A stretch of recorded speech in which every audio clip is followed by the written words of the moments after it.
Halo teman-teman semua, gimana kalian? Udah pada vaksin belum? Teman-teman, kalian tahu nggak sih kalau pandemi COVID-19 itu sampai sekarang belum selesai juga? Iya, banyak orang meninggal setiap harinya.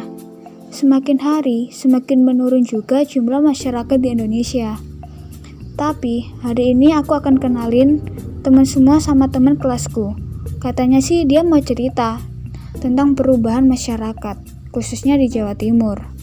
Well, halo semuanya, perkenalkan aku Alron. Aku adalah teman sekelas Saras dan Laras.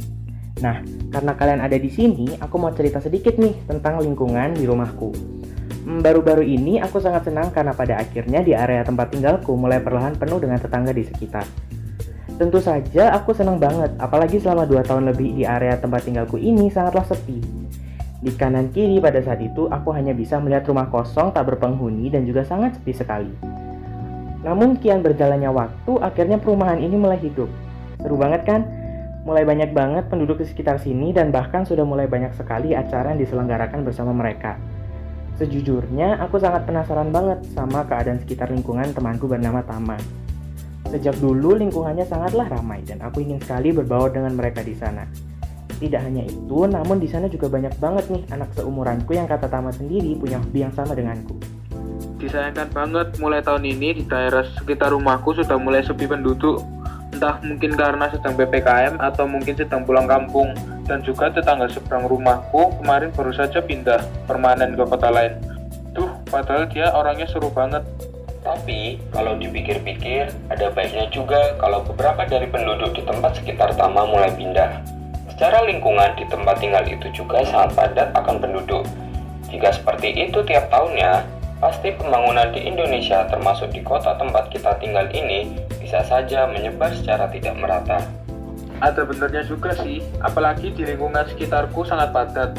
Terlebih lagi bisa saja dengan angka kelahiran tiap tahunnya bisa meningkat.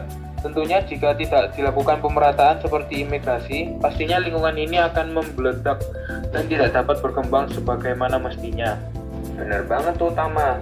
Aku pernah baca nih ya, di beberapa media internet yang sering kita gunakan, pernah tercatat bahwa di tahun 2010 silam, Jawa Timur memiliki penduduk sebanyak 37 juta lebih, dan itu akan bertambah seiring berjalannya waktu.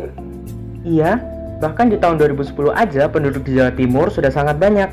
Sekarang udah tahun 2021, tentunya penduduk sudah semakin banyak dong di beberapa daerah Jawa Timur, salah satunya di kota ini, Kota Malang, iya kan? Iya dong. Tapi kalian sadar nggak sih, kalau lingkungan di sekitar kita sendiri itu bisa menjadi faktor dari dinamika sosial yang sering kita temui?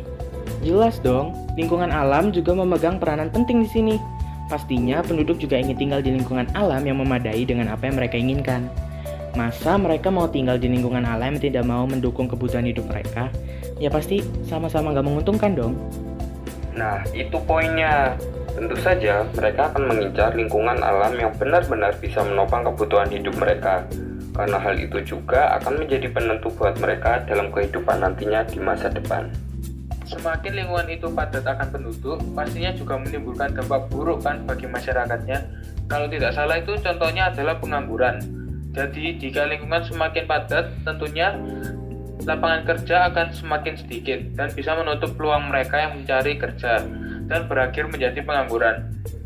Dan ini juga tidak menjadi salah satu yang menimbulkannya loh, karena sumber daya manusia yang semakin rendah di tempat yang sepi penduduk akan timbul tidak adanya tenaga kerja yang memadai.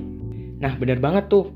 Oleh karena itu, terkadang kondisi di suatu lingkungan yang padat penduduk disebut dengan ledakan penduduk. Nah, ledakan penduduk itu sendiri adalah situasi di mana angka kematian sedikit sedangkan angka kelahiran di tempat itu semakin meningkat. Dan ledakan penduduk yang berlebihan itu tidak hanya menambah pengangguran nih, melainkan bisa juga meningkatkan kriminalitas. Serem banget ya. Untung saja, di lingkungan sini kriminalitas masih jarang ditemukan. Oh iya, ngomong-ngomong, di lingkungan tempat tinggal Alron sudah mulai ramai akan penduduk kan? Keren banget. Terakhir kali aku kesana masih sangat sepi. Hanya ada rumah kosong di kanan dan di kiri. Bahkan rumah Alron terbilang cukup terpencil karena letaknya yang berada di pojok. Ih, bener banget. Aku ingat banget waktu itu nggak ada siapa-siapa, benar-benar sepi. Sekarang aku senang banget karena sudah mulai ramai akan penduduk dan di lingkunganku udah mulai banyak banget orang yang membuka peluang usaha kecil-kecilan namun sangat unik. Kalian harus coba deh waktu bermain ke rumahku. Keren dong kalau gitu. Lain kali aku dan Tama bakal berkunjung ke sana ya. Bukannya waktu itu Tama ingin membuka peluang usaha juga? Kamu masih ingat, aku sebenarnya ingin membuka usaha mengolah nugget frozen food, tetapi aku belum tahu untuk biaya tetap dari semuanya. Tapi baru-baru ini aku baru saja menentukan semua yang dibutuhkan untuk membuka peluang usaha. Dan tentu saja aku perlu memperhitungkan lebih seksama mengenai biaya penyusutan alat dan juga bahan itu. Kalau begitu, kamu harus mempelajarinya terlebih dahulu. Baru kamu bisa terjun untuk membuka peluang usaha itu. Pasti kamu bisa. Oh iya, ngomong-ngomong tentang nugget, aku jadi keinget Laras sama Saras. Laras suka banget sama nugget tersebut. Kira-kira mereka kemana ya? Aku belum melihatnya dari tadi. Hai, seru banget nih ceritanya. Nah, teman-teman, gimana? Kalian udah dengerin cerita teman-teman aku kan? Ya, teman-teman semua jadi ada bayangannya ya. Bagaimana perubahan penduduk itu memberikan pengaruh dalam kehidupan kita. Ya benar banget sih, apalagi pandemi gini pastinya pengaruh dari perubahan penduduk juga memberikan pengaruh yang besar. Teman-teman, sebenarnya nggak cuma cerita dari temanku aja sih yang mau aku sampaikan pada teman-teman semua. Jadi aku dan Laras sempat berpikir apakah perubahan hanya terjadi dalam kehidupan duniawi, bagaimana dengan kehidupan keagamaan? Tenang aja teman-teman, kita gak bakalan membuat kalian berpikir tentang hal ini. Karena aku dan Sarah sedang bersama Kak Flora, seorang mahasiswa yang mengambil jurusan Guru Pendidikan Agama Katolik nih. Hai, halo. Kak Flo, jadi kita punya 3 pokok pertanyaan. Nah, yang pertama itu apa sih Kak arti dan makna gereja menurut Kak Flora? Arti dan makna gereja kalau menurut aku dalam kehidupan sehari-hari kita tahu bahwa gereja adalah sebuah bangunan atau gedung tempat umat Kristiani beribadah. Jadi gereja ini membantu manusia untuk berelasi dengan Allah melalui berbagai macam kegiatan kerohanian. Misalnya ada perayaan Ekaristi, ada doa-doa lainnya, ada devosi dan lain-lain. Kemudian gereja juga bisa disebut sebagai organisasi karena memiliki pemimpin tertinggi yang disebut paus dan bercabang sampai ke seluruh penjuru dunia.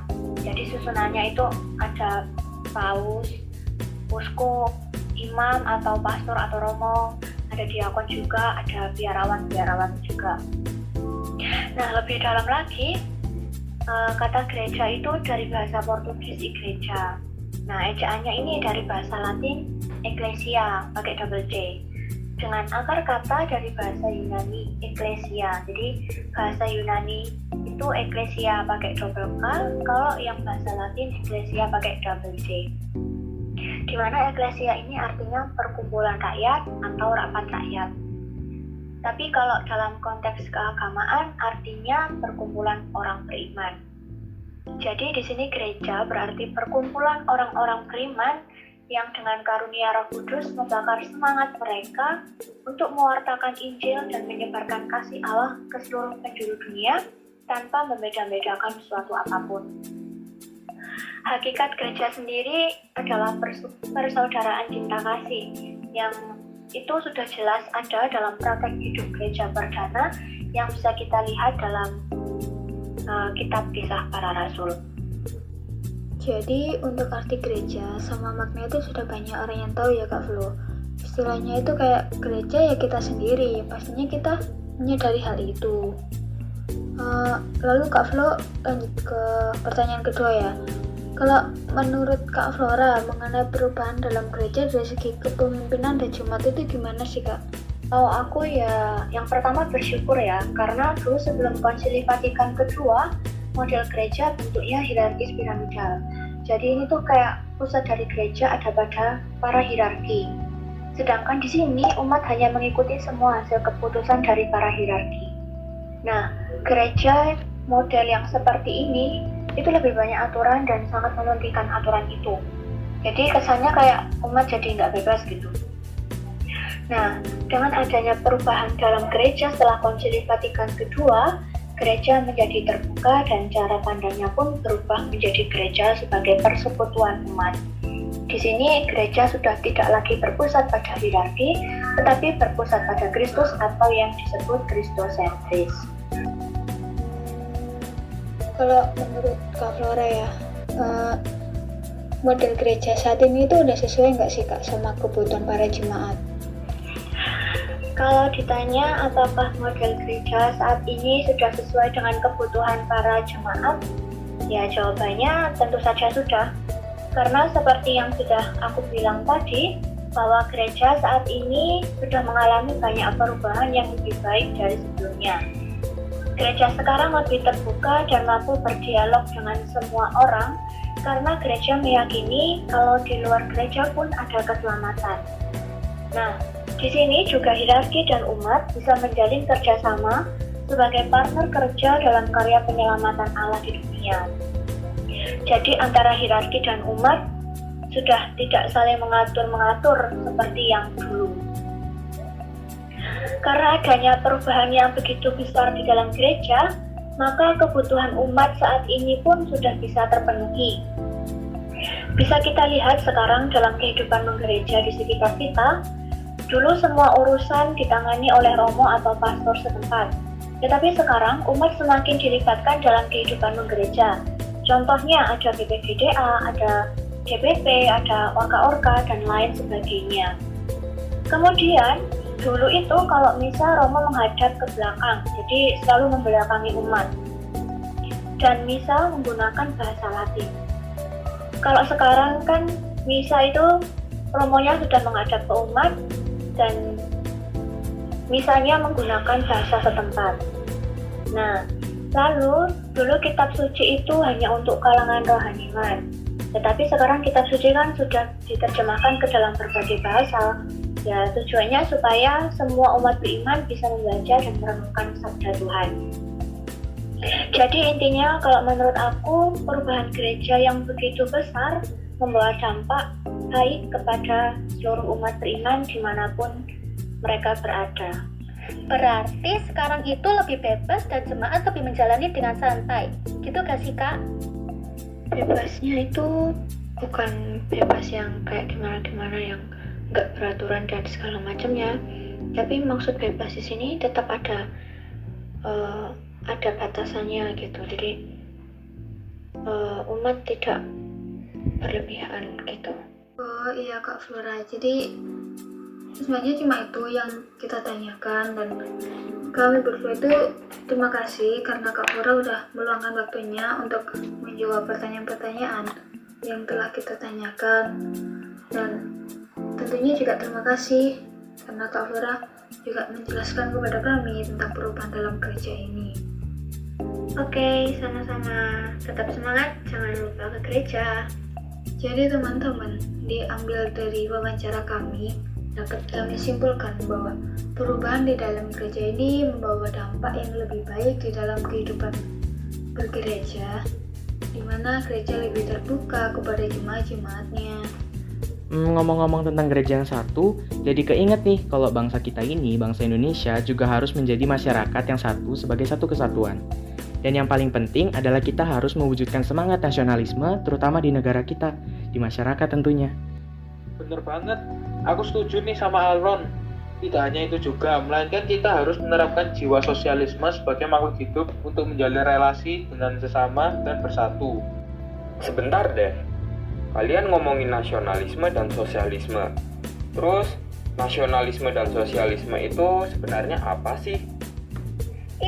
Masa itu aja nggak tahu? Nasionalisme itu sebuah paham yang menciptakan, mempersatukan, serta mempertahankan kedaulatan wilayah atau sebuah negara yang memiliki kesamaan dalam konsep identitas seperti kesamaan budaya, bahasa, wilayah, dan cita-cita. Nah, itu dia. Nah, salah satu perbuatan yang bisa kita lakukan dalam mewujudkan nasionalisme dalam masyarakat adalah dengan mencintai produk lokal, mengenalkan budaya Indonesia ke khalayak banyak, mengamalkan Pancasila dalam kehidupan sehari-hari, termasuk dalam bermasyarakat. Pokoknya banyak deh. Wah, Laras sama Saras sudah menyampaikan apa itu nasionalisme dengan baik loh. Sekarang sosialisme itu sendiri adalah sebuah gagasan yang menggambarkan masyarakat yang mengolah kepemilikan alat produksi sesuai dengan prinsip-prinsip sosial, seperti kepemilikan oleh publik, kolektif, kerjasama, atau warga negara. Exactly, dan hal yang bisa mencerminkan sosialisme dalam kehidupan bermasyarakat adalah gotong royong. Dengan cara membantu seseorang yang membutuhkan dan juga tanpa pamrih dalam ikut serta kerja bakti dan kemasyarakatan di masyarakat. Oh, begitu. Aku paham banget sama penjelasan kalian. Dan dilihat dari semua penjelasan kalian, memang sangat penting untuk melaksanakan kedua hal itu di dalam masyarakat. Iya, oleh karena itu, mari kita menjadi masyarakat yang tertib dan juga turut ambil bagian dalam kegiatan bermasyarakat sebagai bangsa yang satu. Sepertinya udah cukup banyak nih sharing dari kita semua. Semoga video podcast ini bisa menjadi inspirasi dan gambaran bagi kalian. Sampai jumpa di podcast selanjutnya.